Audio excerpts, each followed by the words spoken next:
بسم اللہ الرحمن الرحیم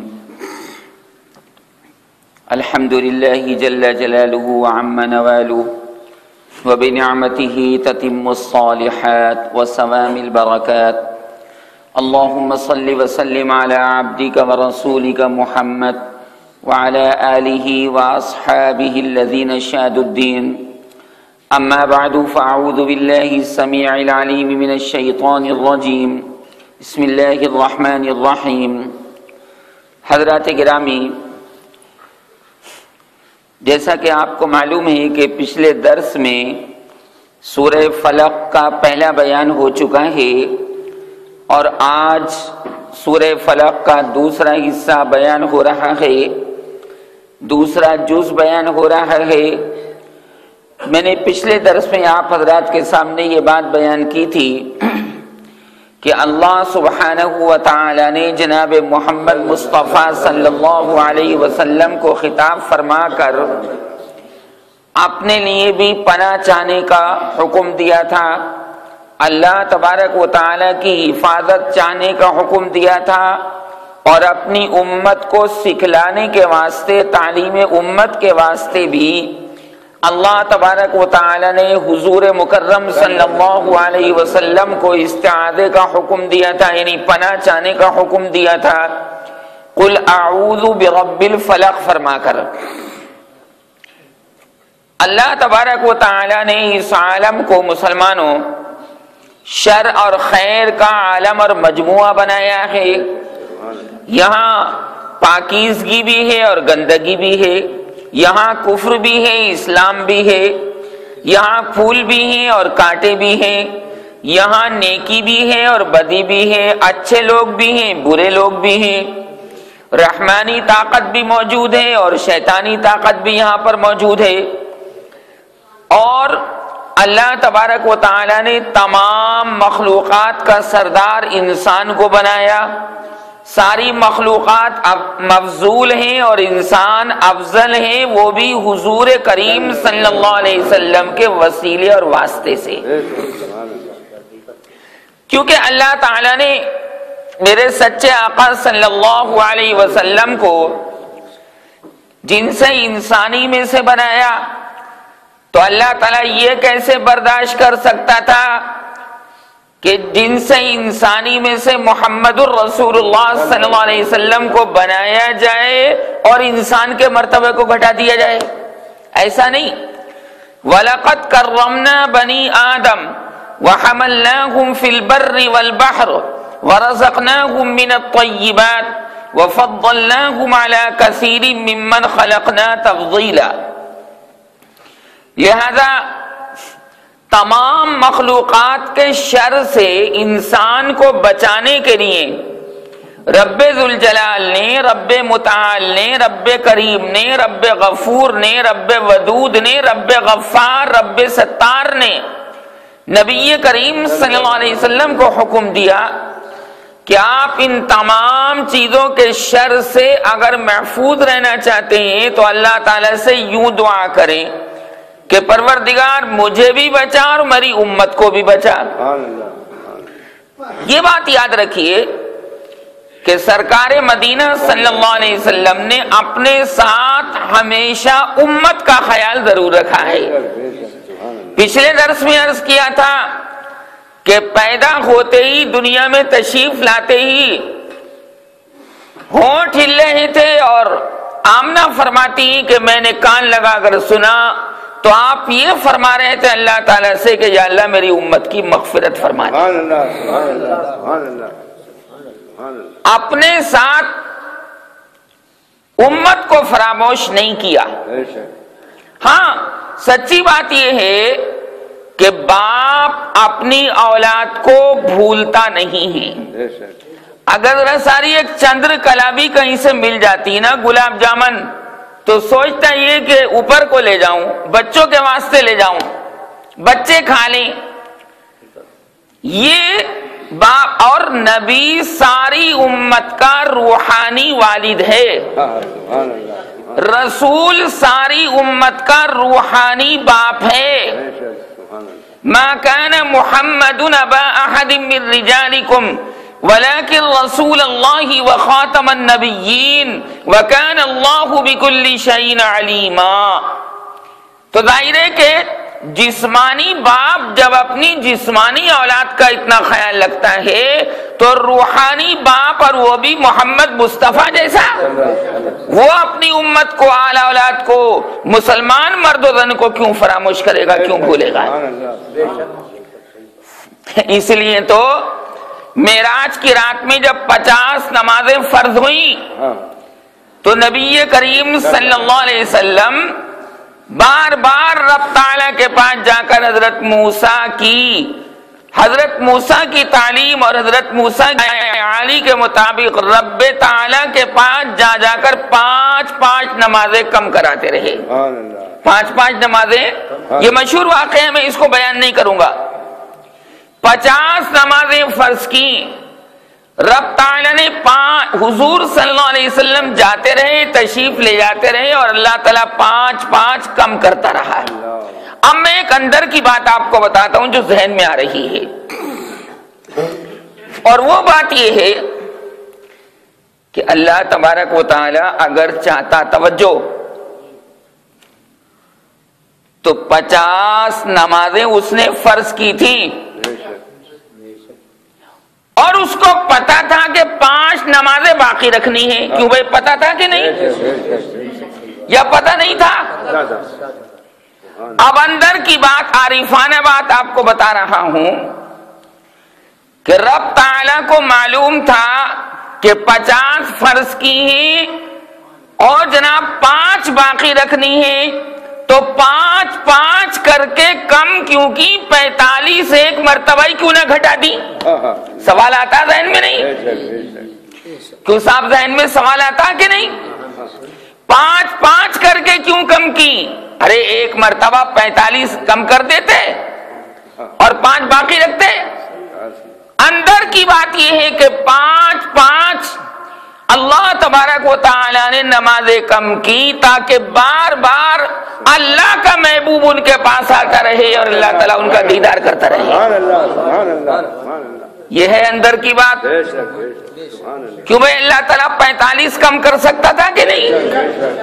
فرمایا نہیں، میرا مصطفیٰ بار بار آئے، میری تدلیات سے سرفراز ہوتا رہے، میں مصطفیٰ سے ملتا رہوں اور مصطفیٰ مجھ سے ملتا رہے.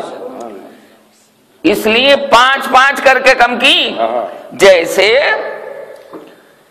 حضرت استاد صاحب کو 50 روپے کسی طالب علم کو دینے ہیں، ٹھیک ہے، تو ایک مرتبہ 50 کا نوٹ بھی دے سکتے ہیں، 10 کے 5 نوٹ بھی دے سکتے ہیں، لیکن بھیا 1 روپیہ کر کے دے رہے ہیں تاکہ بار بار شاگرد میرے پاس آتا رہے اور میرے نور سے منور ہوتا رہے. کیا اللہ تعالیٰ کی شان عالی ہے، اندر کی بات ہے یہ.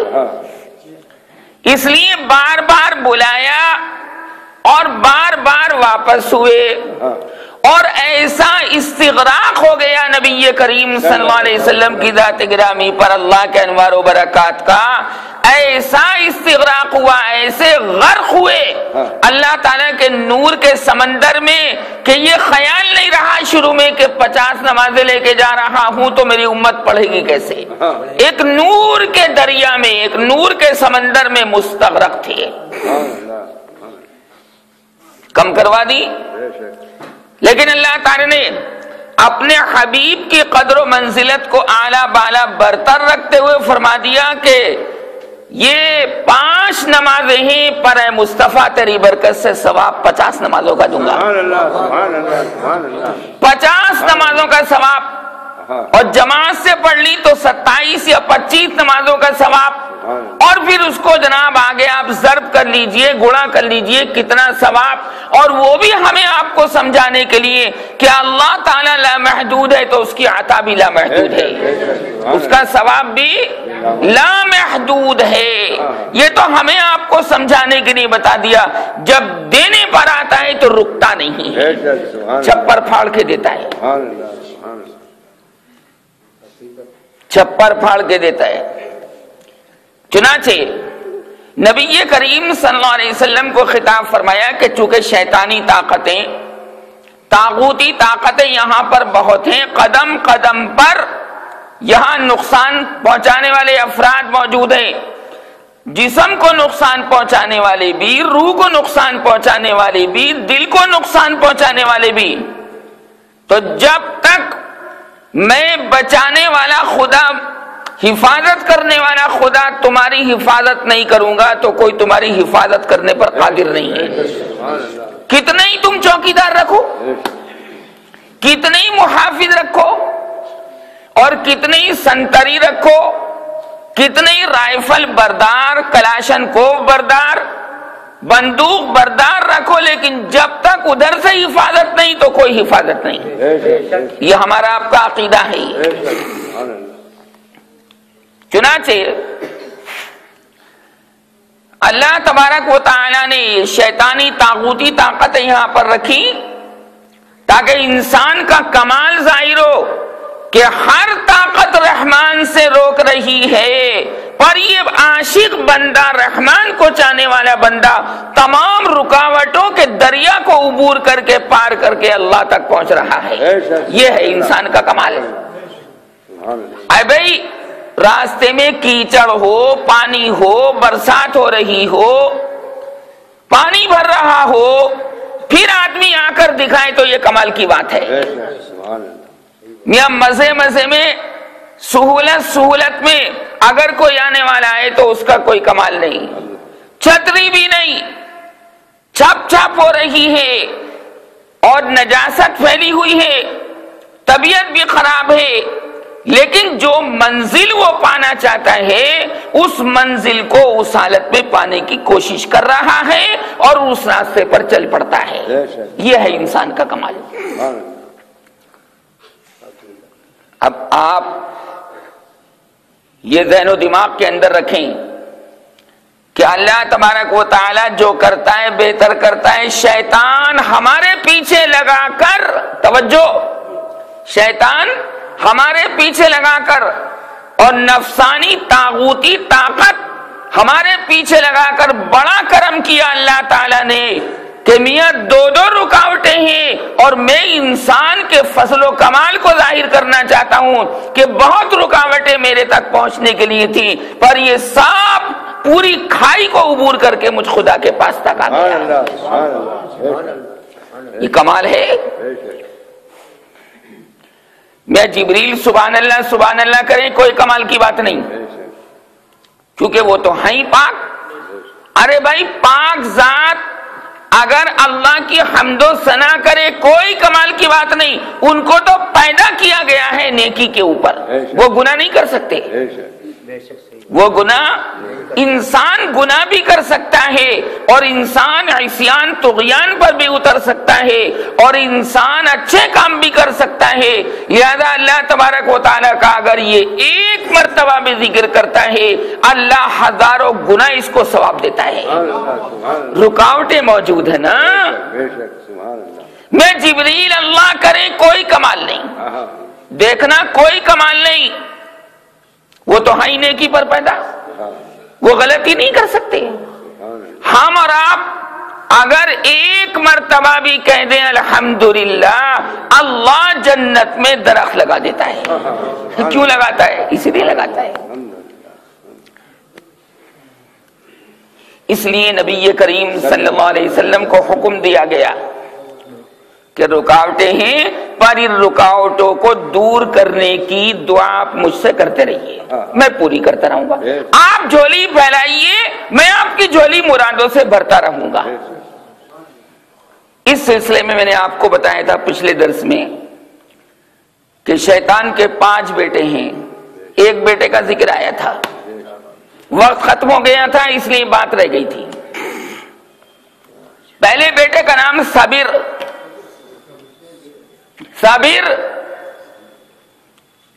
اس کا ذکر پچھلے درس میں آ چکا۔ یہ جاہلیت کی باتوں پر انسان کو اکساتا ہے۔ میں نے کہا تھا ماتم کرنا، سینہ کو بھی کرنا، کسی کی موت کے اوپر رونا چلانا، اس کے اوپر برانگیختہ کرنا، اور یہ ذہن و دماغ میں ڈالنا کہ یہ مر گیا، دنیا سے چلا گیا، لیکن اس کے نام کا نہ فاتحہ نہ درود، اس کو یاد نہیں کرتے، یہ اس کام کے اوپر ابھرتا ہے۔ چنانچہ عام طور سے آپ دیکھ لیجئے کہ لوگ ان کاموں کے اندر مبتلا ہوتے ہیں۔ اگر کوئی نہیں کرتا تو اس کو کہتے ہیں میاں مردے کو بھول گئے۔ نہیں بھائی، ہم بھولے نہیں، ہم تو اللہ کا قرآن پڑھ کر اس کو ثواب پہنچا رہے ہیں۔ میں آپ سے ایک بات پوچھتا ہوں، اللہ کے قرآن سے کوئی چیز بڑی ہے؟ دیگے کھڑکانا، اس میں پیسہ خرچ کرنا، یہ زیادہ اچھا ہے یا اللہ کا قرآن پڑھ کر مردے کو ثواب پہنچانا اچھا ہے؟ قرآن پڑھنے میں کوئی پیسہ خرچ ہوتا ہے؟ اللہ تعالیٰ اس سے خوش ہوتا ہے کہ میاں اپنے مردے کو، فلاں فوت شدہ آدمی کو، فلاں فوت شدہ عورت کو یہ میرا قرآن پڑھ کر ثواب پہنچا رہے ہیں، میرا ہے یہ قرآن، میرا کس کا ہے قرآن؟ تو اللہ کی جناب میں اللہ کا کلام پڑھ کر دعا مانگ کے ہم کہتے ہیں کہ یا اللہ میرے فلاں مردے کو اس کا ثواب پہنچا دینا۔ اللہ اپنے کلام سے زیادہ کسی سے محبت نہیں کرتا۔ کچھ خرچ ہوا اور ثواب پہنچانے کا کوئی وقت نہیں ہے، رات میں کرو، دن میں کرو، 4 دن کے بعد کرو، 5 دن کے بعد کرو، پہلے دن کرو۔ ابھی مردہ جناب دفن بھی نہیں ہوا اور اس کو کسی نے جناب 4 قل پڑھ کے بخش دیے، اس کو وہ ثواب پہنچ جاتا ہے۔ یہاں تک کہ زندہ آدمی کو بھی آپ ثواب پہنچا سکتے ہیں، پھر مردے کو نہیں۔ بھئی میری ملکیت میں اگر ایک نیکی ہے میں آپ کو دے دوں، جیسے میری جیب میں 100 روپے پڑے میں آپ کو دے دوں، دے سکتے ہیں۔ دونوں طرح اللہ تبارک و تعالی نواز دیتا ہے اس کمزور انسان کو۔ تو پہلے بیٹے کا نام صابر، ایام جاہلیت کی باتیں کرواتا ہے، نہ فاتحہ نہ درود، رہے مردود کے مردود، اس طرح کی باتیں کہلواتا ہے۔ اس کے بعد دوسرا بیٹا ہے اعور، الف عین واو را۔ اعور کے لفظی معنی آتے ہیں کانا، کانا، اور صبر کے لفظی معنی آتے ہیں ہلاک ہونے والا یا ہلاک کرنے والا۔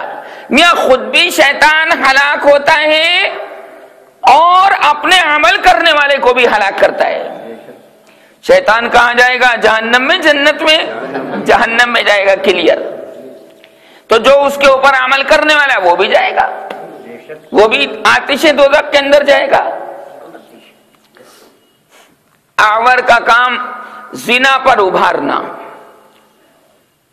ریپ پر ابھارنا، بلاತ್ಕಾರ پر ابھارنا، اس طرح عصمتیں لٹوانا، عزتیں لٹوانا، کوئی پرواہ نہیں۔ نبی کریم صلی اللہ علیہ وسلم کی خدمت شریفہ میں ایک صاحب تشریف لائے اور آنے کے بعد عرض کیا کہ یا رسول اللہ آپ مجھے زنا کی اجازت دے دیجیے۔ کیا سوال تھا، کیا مطالبہ تھا؟ آپ مجھے زنا کی اجازت دے دیجیے۔ آپ نے ارشاد فرمایا اگر تیری ماں کے ساتھ، تیری بہن کے ساتھ دوسرا آدمی یہ کام کرنا چاہے تجھے پسند ہوگا؟ اس نے عرض کیا کہ نہیں، تو فرمایا تو ایسی ہی نگاہ سے دوسرے کی بچیوں کو دیکھ، دوسروں کی بچیوں کو دیکھ، تو رک جائے گا۔ اور یہ جو اعور نامی شیطان ہے اس کے تمام ہتھ کنڈے تو فیل کر دے گا۔ عزت کو بچانا اچھا ہے یا لٹانا اچھا ہے؟ بچانا۔ اپنی عزت بچانا چاہتے ہو تو دوسرے کی بچا کر دکھاؤ۔ جیسے عزت کروانا چاہتے ہو تو دوسرے کی عزت کر کے دکھاؤ۔ اکرام مسلم، اکرام مسلم، ایک مسلمان دوسرے مسلمان کی عزت کرے۔ ہمارے یہاں تو اسلام کے اندر کافر کی بے عزتی بھی جائز نہیں ہے، کافر کی بھی بے عزتی جائز نہیں. نبی کریم صلی اللہ علیہ وسلم کی بارگاہ میں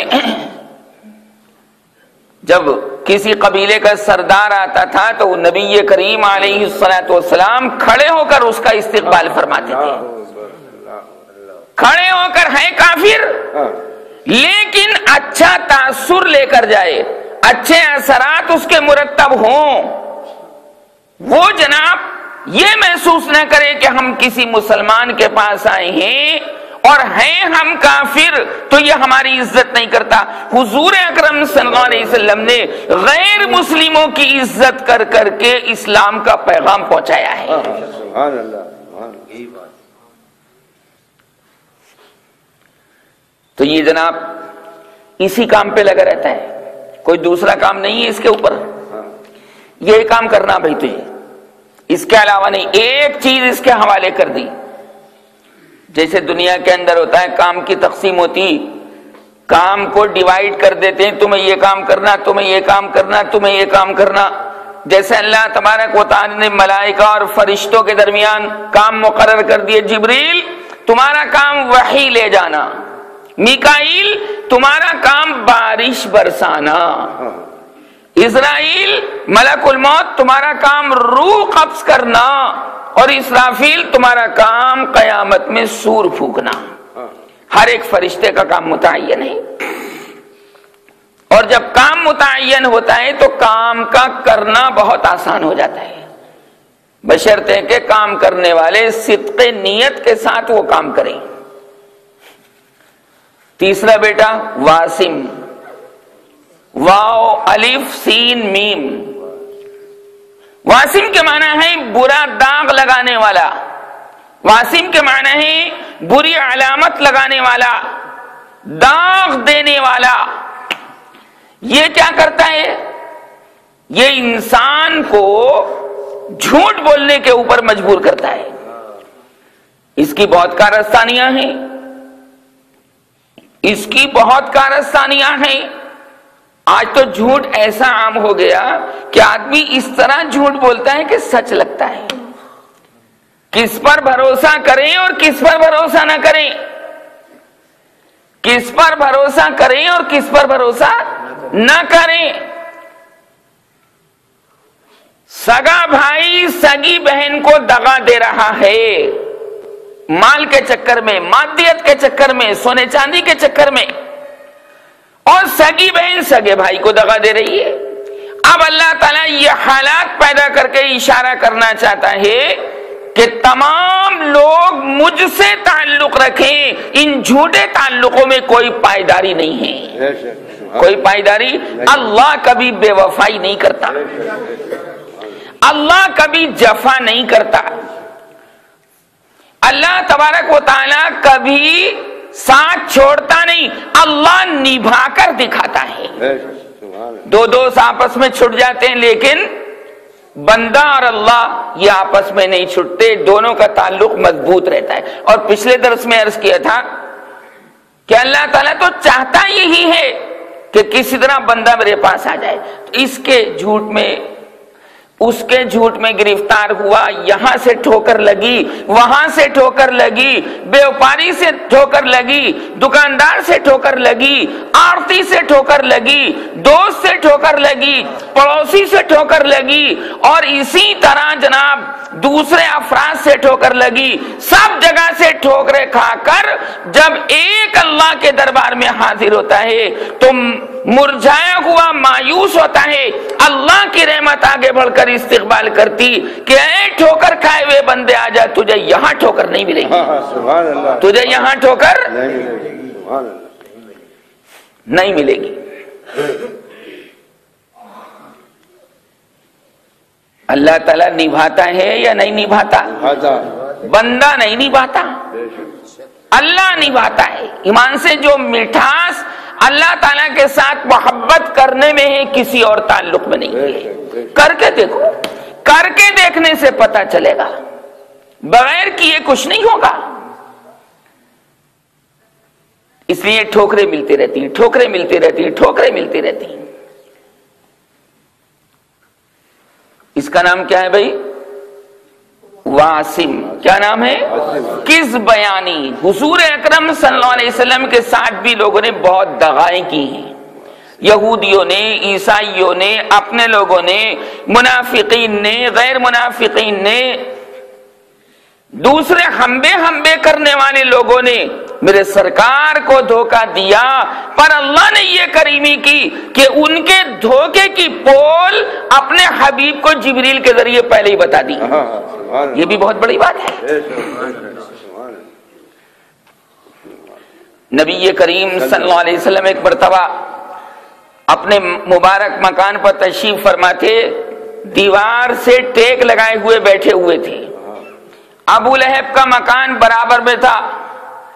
اس کی بیوی نے چڑھ کر دیکھا کہ محمد صلی اللہ علیہ وسلم نیچے بیٹھے ہیں، اگر میں نے اس وقت چکی کا پارٹ ان کے اوپر چھت پہ سے گرا دیا تو آج یہ بچ نہیں سکیں گے۔ اللہ نے فرمایا تیری نہیں چلے گی، میری چلے گی۔ جبریل کو بھیجا اور فرمایا میرے حبیب سے کہہ دو کہ جلدی سے یہاں پر ہٹ جائیں، یہاں پر سے ہٹ جائیں، آپ کا دشمن آپ کے اوپر یہ چکی کا پارٹ گرانا چاہتا ہے۔ جبریل کو آنے میں کیا دیر لگی؟ کچھ نہیں، ادھر آئے ادھر حضور بچ گئے اور اس کی ساری اسکیمیں اللہ نے فیل فرما دی۔ اس واقعے سے ہمیں سبق ملتا ہے کہ اگر سیفٹی چاہتے ہو دل کی، جسم کی، قلب کی، روح کی، دکان کی، مال کی، تجارت کی، سوداگری کی، سفر کی، حضر کی، اللہ کے سائے میں آ جاؤ، ساری چیزیں کامیاب ہو جائیں گی۔ اسی کو نافع سمجھو، اسی کو غور، وہی نفع دینے والا اور وہی نقصان پہنچانے والا۔ نقصان تو یار پہنچاتا ہی نہیں، وہ بندہ خود کلاڑی مارتا ہے تو نقصان پہنچتا ہے۔ کتنے بیٹے ہو گئے؟ 3 ہو گئے۔ کتنے بچے؟ 2 بچے۔ چوتھا بیٹا ہے مبسوط۔ کیا نام ہے؟ مبسوط، میم با سین واو طا، میم با سین واو طا۔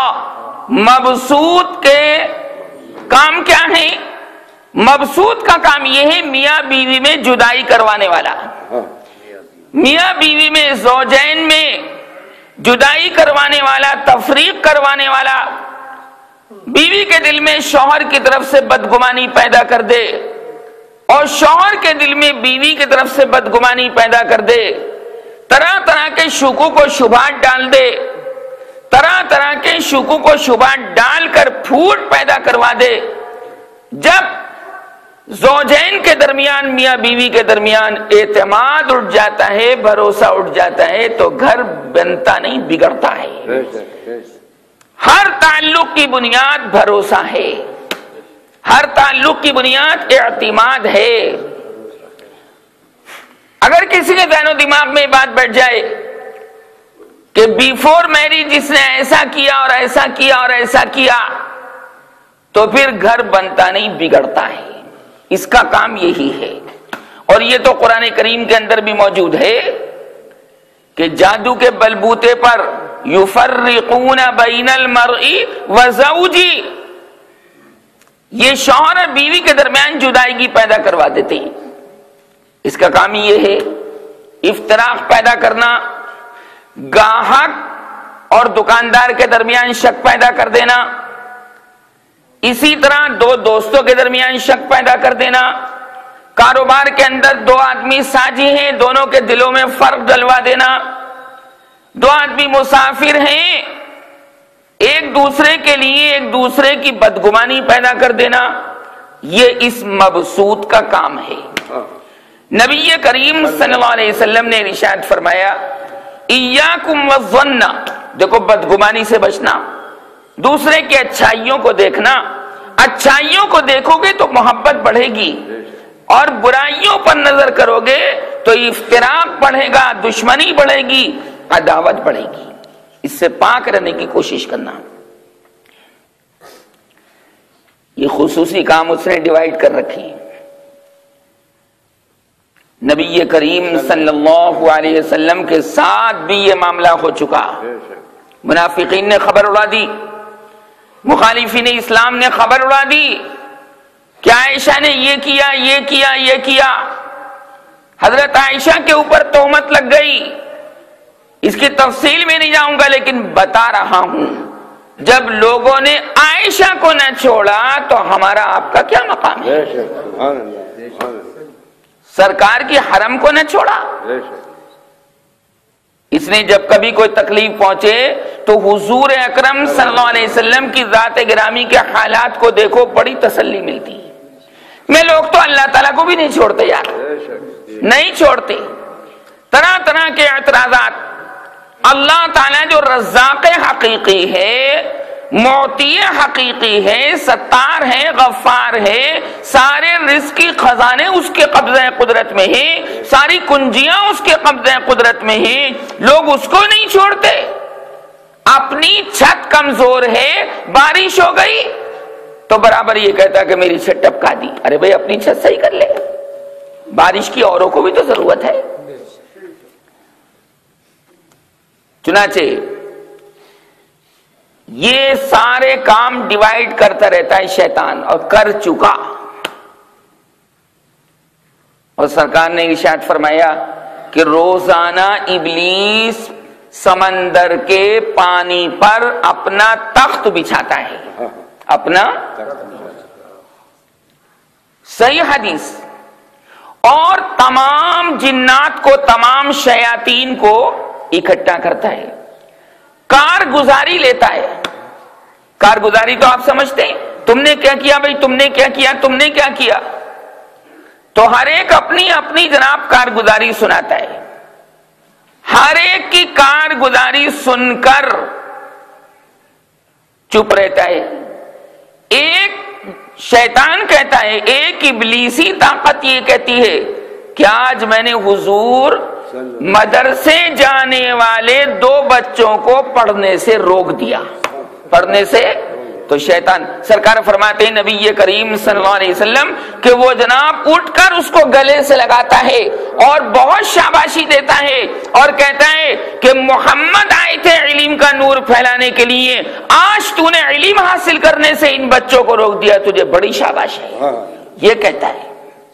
ابھی جو مجلس ہے یہ بھی تو علم کی مجلس ہے, علم حاصل کرنے کی باتیں. کبھی کبھی ذہن و دماغ میں آتا ہوگا یار آج ناغہ کر دو, سمجھ لو یہ اسی کی کارستانی ہے. جی کو پکا کر کے, کیڑا کر کے, حاضری دے کر اللہ کی رضا کے لیے آ جانا چاہیے اور حصول علم کی کوشش کرنی چاہیے. اللہ تبارک و تعالیٰ پھر اس کے اوپر بہت اجر و ثواب عنایت فرماتا ہے.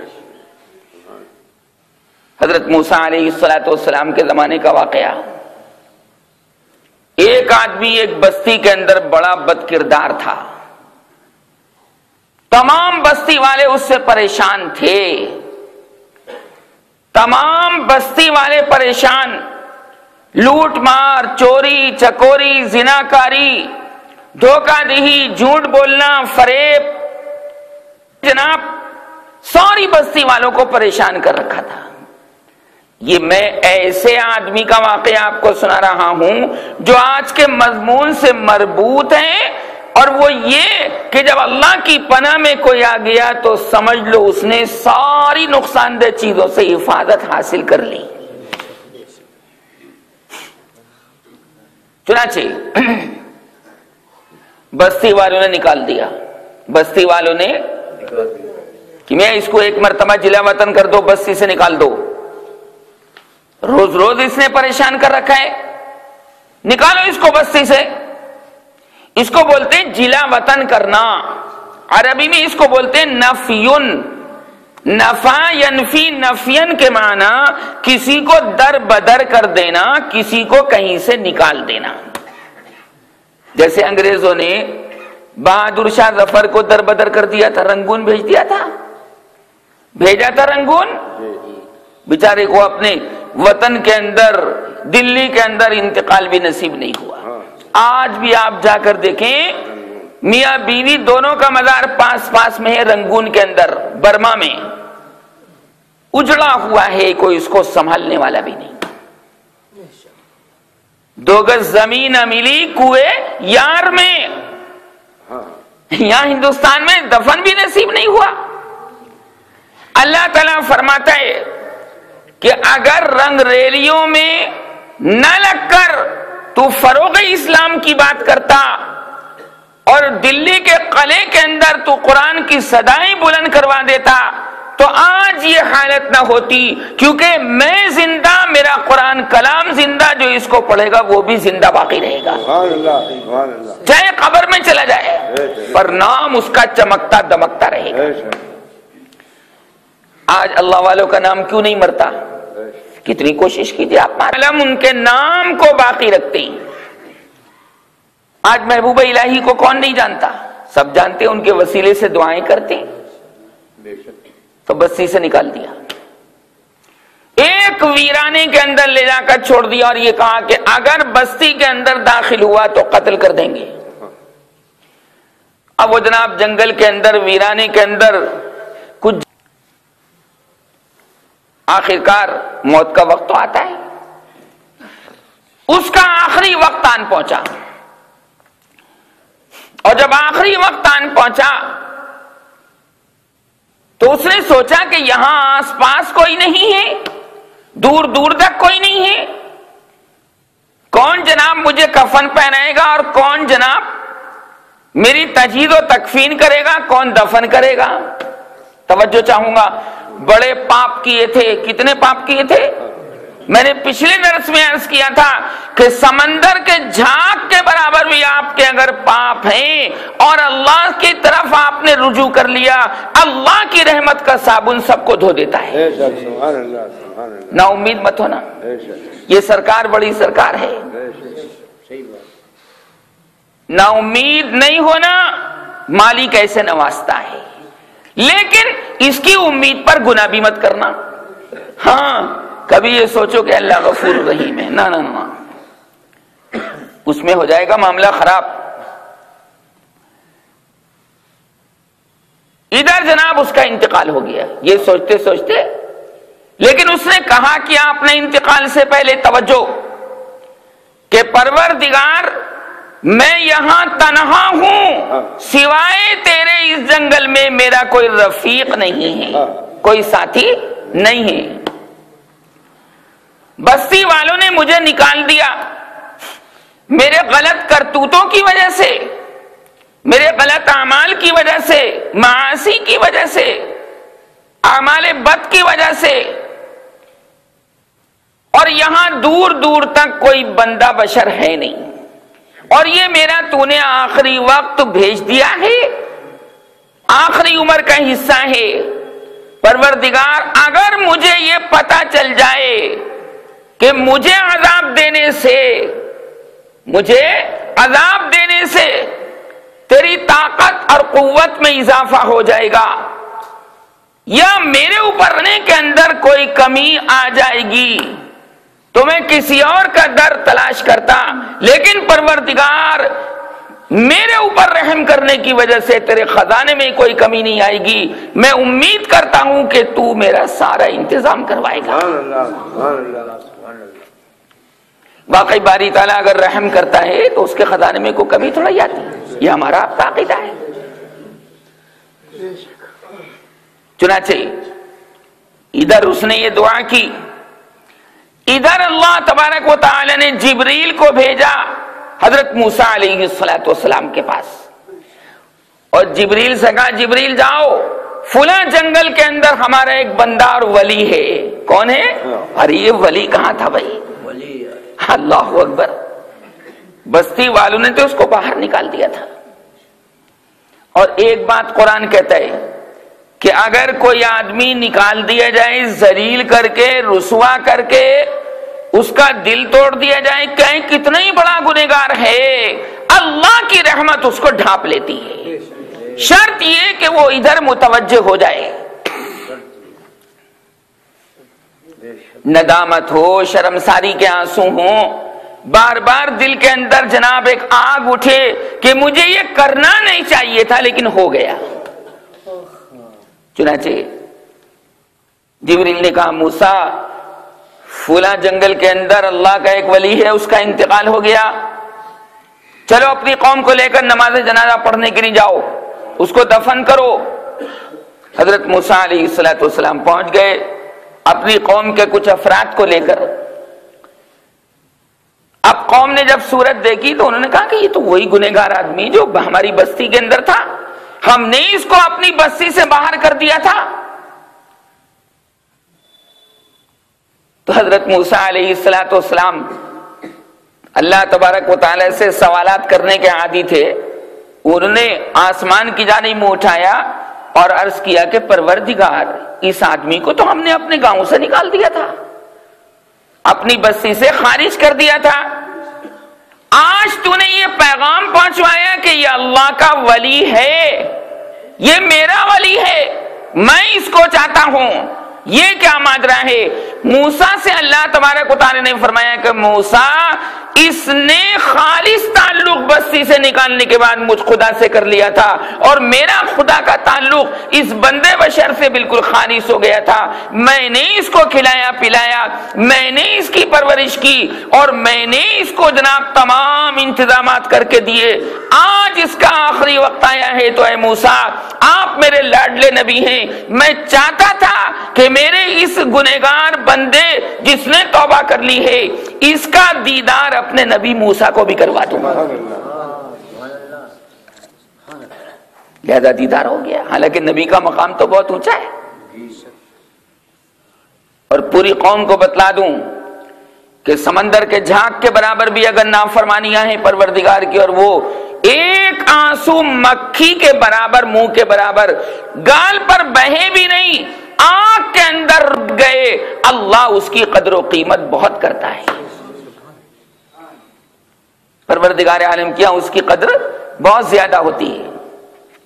دل کے بازار میں دولت نہیں دیکھی جاتی، کیا کہا میں نے؟ دل کے بازار میں دولت نہیں دیکھی جاتی۔ اللہ تبارک و تعالی اس سے کہیں اونچا معاملہ کرتا ہے۔ دل کے بازار میں دولت نہیں دیکھی جاتی، پیار ہو جائے تو صورت نہیں دیکھی جاتی۔ یہ بندے کا اللہ تبارک و تعالی سے پیار ہے، اور اللہ کا بندے سے پیار ہے۔ ایک تبسم پہ دو عالم کو نچھاور کر دوں، ایک تبسم پہ دو عالم کو نچھاور کر دوں۔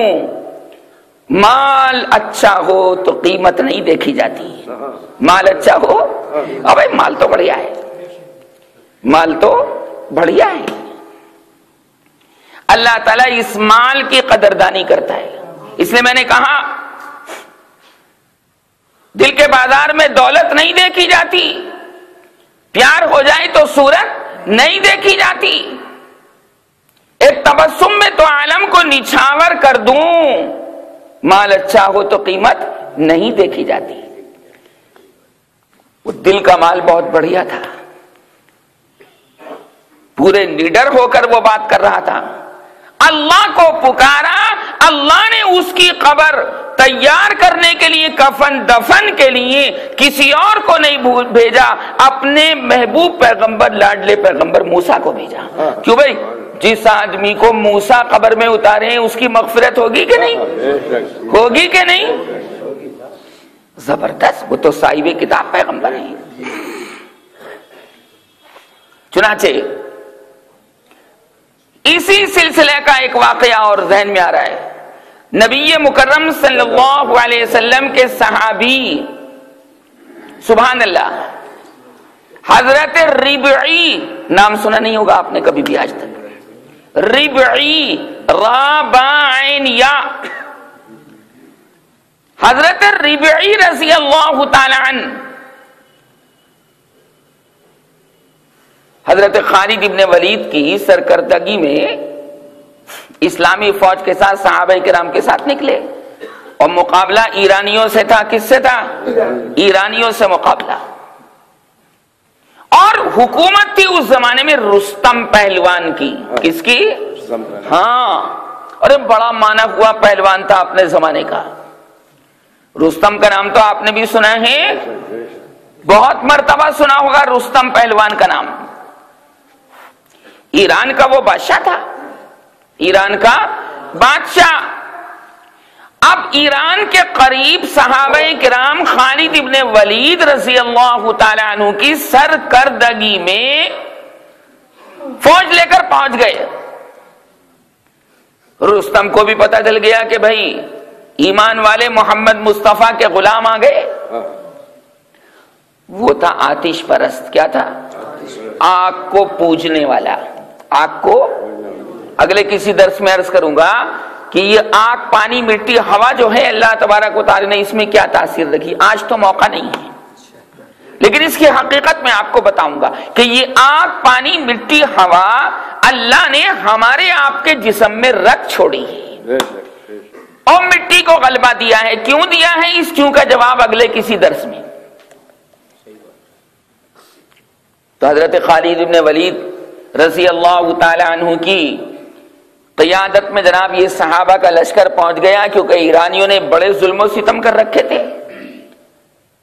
تمام آگ کے پجاری وہ بنا رہے تھے کہ آگ کی پوجا کرو، آگ کی پوجا کرو، آگ کی پوجا کرو.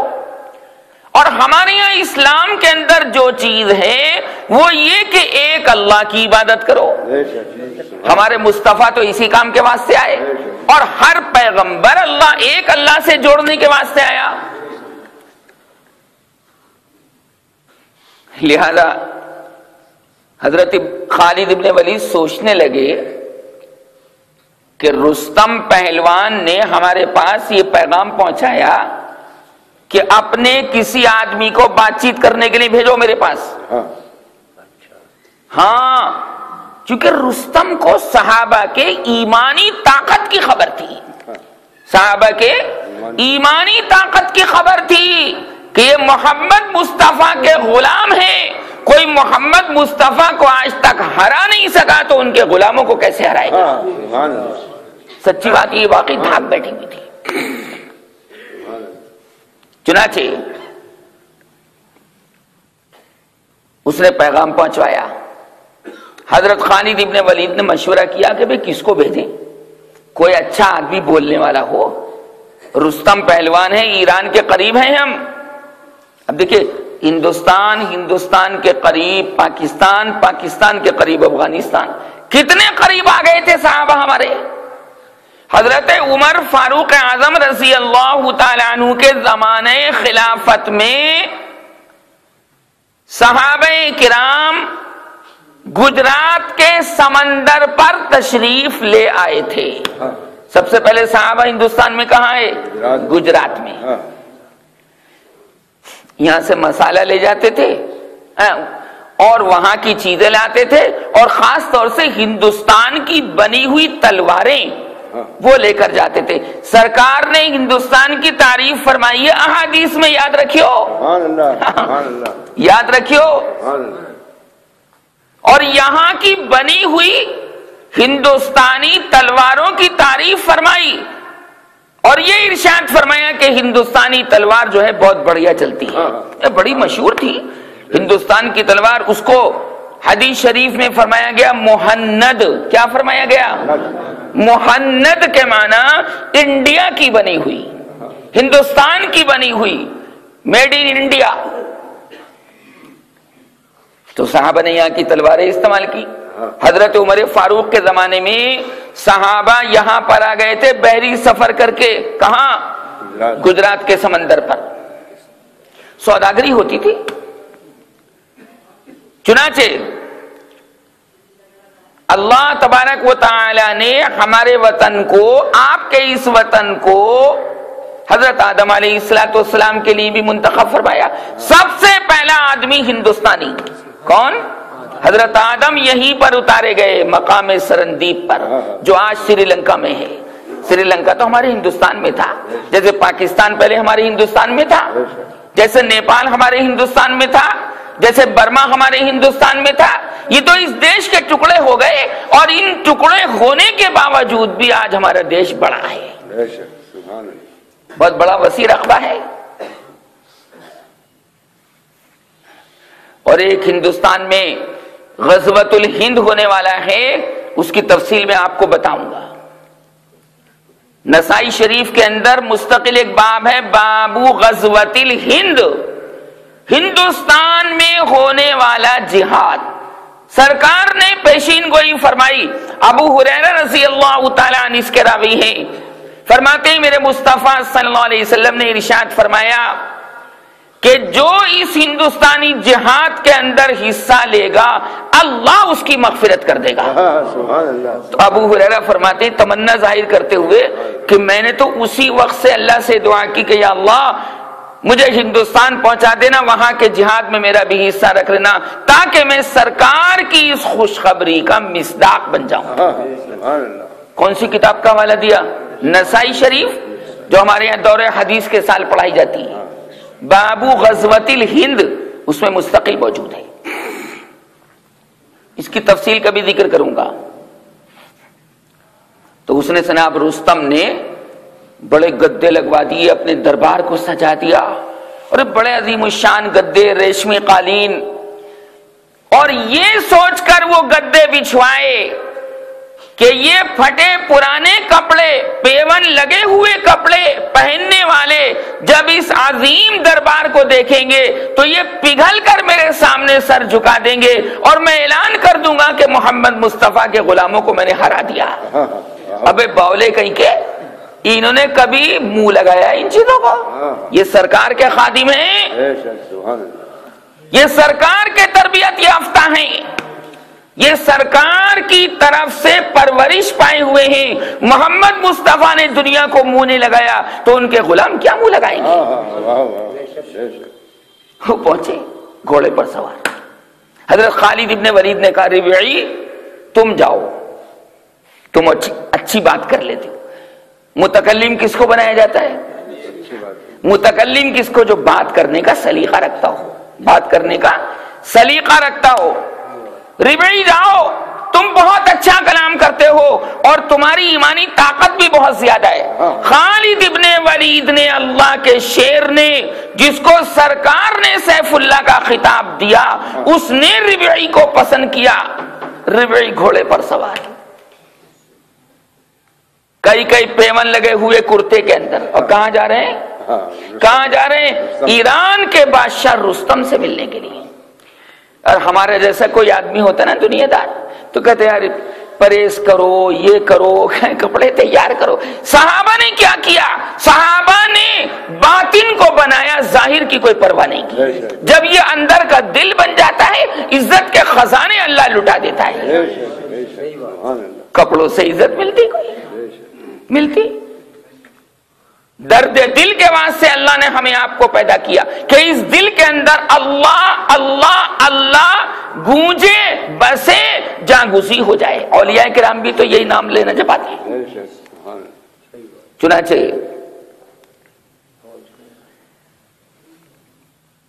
اسی کو کہا گیا ہے درد دل کے واسطے پیدا کیا انسان کو، درد دل کے واسطے پیدا کیا انسان کو، ورنہ طاعت کریے کچھ کم نہ تھے کروبیاں. کروبیاں کے معنی فرشتے. انسان کو درد دل اپنی محبت کے واسطے پیدا کیا، اپنی اطاعت کرنے کے لیے تو فرشتے پہلے سے موجود تھے. فرمایا درد دل میں تو تڑپے، بل کے، سس کے، پریشانیوں سے تو پریشان ہو جائے، اور پھر اس وقت میں ٹوٹے ہوئے دل کے ساتھ جب مجھ خدا کا تو نام لے گا میرے فرشتے تیرے اوپر فخر کریں گے.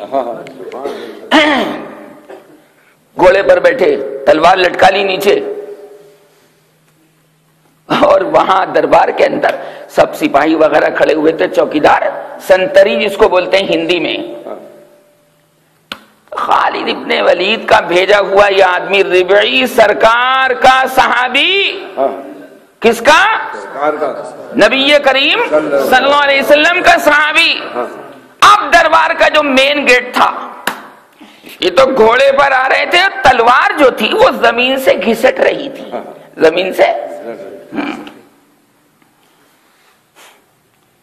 چنانچہ وہ تو مین گیٹ کے اندر گھوڑے کو دوڑاتے لے کے چلے گئے. سپاہیوں نے روکا، کیا بدتمیزی ہے، پیدل چلیے، گھوڑے پر سے اتر جائیے. بادشاہ سلامت کا دربار لگا ہوا ہے اور وہ خود تشریف فرما ہیں، وہ خود اپنی مجلس کے اندر تشریف فرما ہیں. پیدل چلیے. حضرت ربعی نے گھوڑے پر بیٹھے بیٹھے کہا کہ بلایا تم نے ہے، میں خود نہیں آیا ہوں، میں خود، ہاں بلایا تو رستم نے تھا، بلایا رستم نے تھا، میں خود نہیں آیا، تمہارا بلایا ہوا ہوں۔ اب جب میں تمہارا بلایا ہوا ہوں تو اندر داخل جیسے میں ہونا چاہتا ہوں تمہیں ماننا پڑے گا، میں گھوڑے پر سے نہیں اترنے کا، میں گھوڑے پر سے تمہارے بادشاہ کی وجاہت، شباہت، شان و شوکت کے سامنے مرعوب ہونے والا نہیں، چونکہ میرے دل کے اندر محمد کی یادیں بسی ہوئی ہیں، میرے دل میں ان کا غلام ہوں، مجھے ان کی غلامی پر فخر ہے۔ واقعی مدینے کا فقیر، محمد کا فقیر، دیکھنے میں فقیر لیکن حقیقت میں وہ بادشاہوں کا بادشاہ ہے، یہ ہمارا آپ کا عقیدہ ہے۔ محمد کے در کا بھکاری در حقیقت بادشاہ ہے۔ انہوں نے کہا کہ میں بلایا ہوا آیا ہوں، میں جیسے چاہوں گا ویسے جاؤں گا اندر، اور گھوڑے پر سے نہیں اترنے کا۔ آپ جناب رستم کے پاس یہ خبر پہنچائیں گے کہ میاں یہ تو بڑا اڑیل آدمی ہے، میاں بڑا اڑیل آدمی، اور اڑیل بھی ہے کڑیل بھی ہے، اڑیل بھی ہے، اور جیسے پہلوان اڑیل ہوتا کڑیل ہوتا ہے۔ ہاں یہ رستم پہلوان کا واقعہ، بادشاہ تھا وہ وقت کا، اور بڑی کشتیاں لڑ رکھی تھی اس نے۔ تو جناب کیا ہوا، کیا ہوا، اندر سپاہیوں نے بات پہنچائی کہ جی بڑا اڑیل ہے، بہت کڑیل ہے، بہت ضدی ہے، گھوڑے پر سے اترنا نہیں چاہتا، اور وہ تو ایسے ہی آپ کے پاس آنا چاہتا گھوڑے پر بیٹھے بیٹھے، گھوڑے پر۔ تو رستم نے کہا ان سے مت اڑیو، یہ محمد مصطفیٰ کے غلام ہیں، جیسے چاہے آنے دو، جیسے چاہے، ہم نے بلایا ہے۔ کس نے بلایا؟ ہم نے بلایا ہے۔ اگر اس کی ضد ہے کہ گھوڑے پر بیٹھے بیٹھے اور تلوار لٹکے لٹکے میری بارگاہ میں آ جائے، آنے دو، اس کا آنا ہی بہت بڑی چیز ہے۔ کیا ہوا، تلوار لٹک رہی تھی، سارے گدے ودے جو بچھائے تھے نا، چاندنی تو آپ سمجھتے ہیں جو بچھائی جاتی ہیں، سب تلوار کی دھار سے ساری کٹ گئیں اور پھٹ گئیں، اور اسی حالت میں جہاں بادشاہ رستم کرسی پر بیٹھا ہوا تھا، گھوڑے کو وہاں تک پہنچا دیا، گھوڑے کو۔ میں محمد مصطفیٰ کو نیچے ہونے کے لیے، ان کے غلام کیا نیچے ہونے کے لیے؟ اور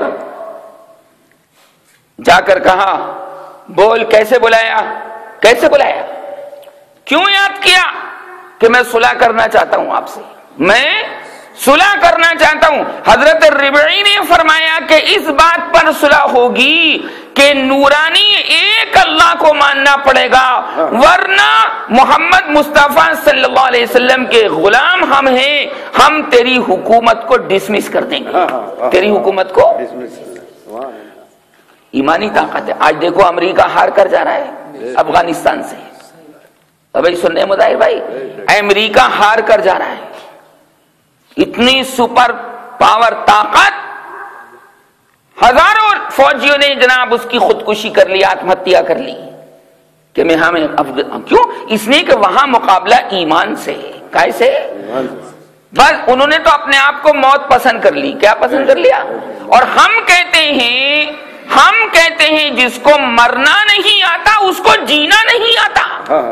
جو مرنے کے لیے تیار ہو، قسم بخدا بڑے بادشاہ کے سامنے بھی وہ جناب بے جھجک بات کرتا ہے۔ ہاں یہ حضرت ربعی کا فرمایا کہ ہم ظلمتوں سے نکالنے کے لیے، آگ کی پوجا ختم کروانے کے لیے اور نور اسلام کو پھیلانے کے لیے اس دھرتی کے اوپر آئے ہیں۔ اگر یہ منظور تو تیری حکومت کو باقی رکھیں گے، اور اگر یہ منظور نہیں تو تیری حکومت کو ختم کر دیں گے۔ کیوں بھائی؟ ایک پھٹا پرانا فقیرانہ لباس پہنے ہوئے ایک آدمی کہہ رہا ہے کوئی طاقت تھی؟ بتاؤ کیا طاقت تھی؟ زور سے بولو۔ اللہ اور اس کے پیارے پیغمبر کا نور موجود تھا۔ صلی اللہ علیہ وسلم۔ اللہ بڑے تو ان کا مصطفیٰ بڑا اور مصطفیٰ کے چاہنے والے بڑے۔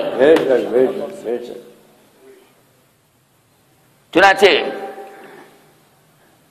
رستم نے تو ایمان قبول نہیں کیا، لیکن اس دھرتی پر صحابہ نے جناب ایمان کے اور باقی دیے جلا دیے اور رستم کی حکومت ہی ختم ہو گئی کہ جو کفر پر اڑے گا اللہ اس کو باقی نہیں رکھے گا، کیونکہ اللہ نے محمد مصطفیٰ کو اسی کام کے واسطے بھیجا کہ محمد مصطفیٰ کے اندر اندھیرا نہیں، روشنی، نوری نور، قرآن میں نور، اللہ کے اندر نور، تمام صحابہ کے تقوی کے اندر نور، اب جو ان کی پیروی کرے گا وہ بھی نورانی بن جائے گا۔ اللہ تعالیٰ مجھے بھی عمل کی توفیق عطا فرمائے اور آپ حضرات کو بھی۔ آخر دعوانا الحمدللہ۔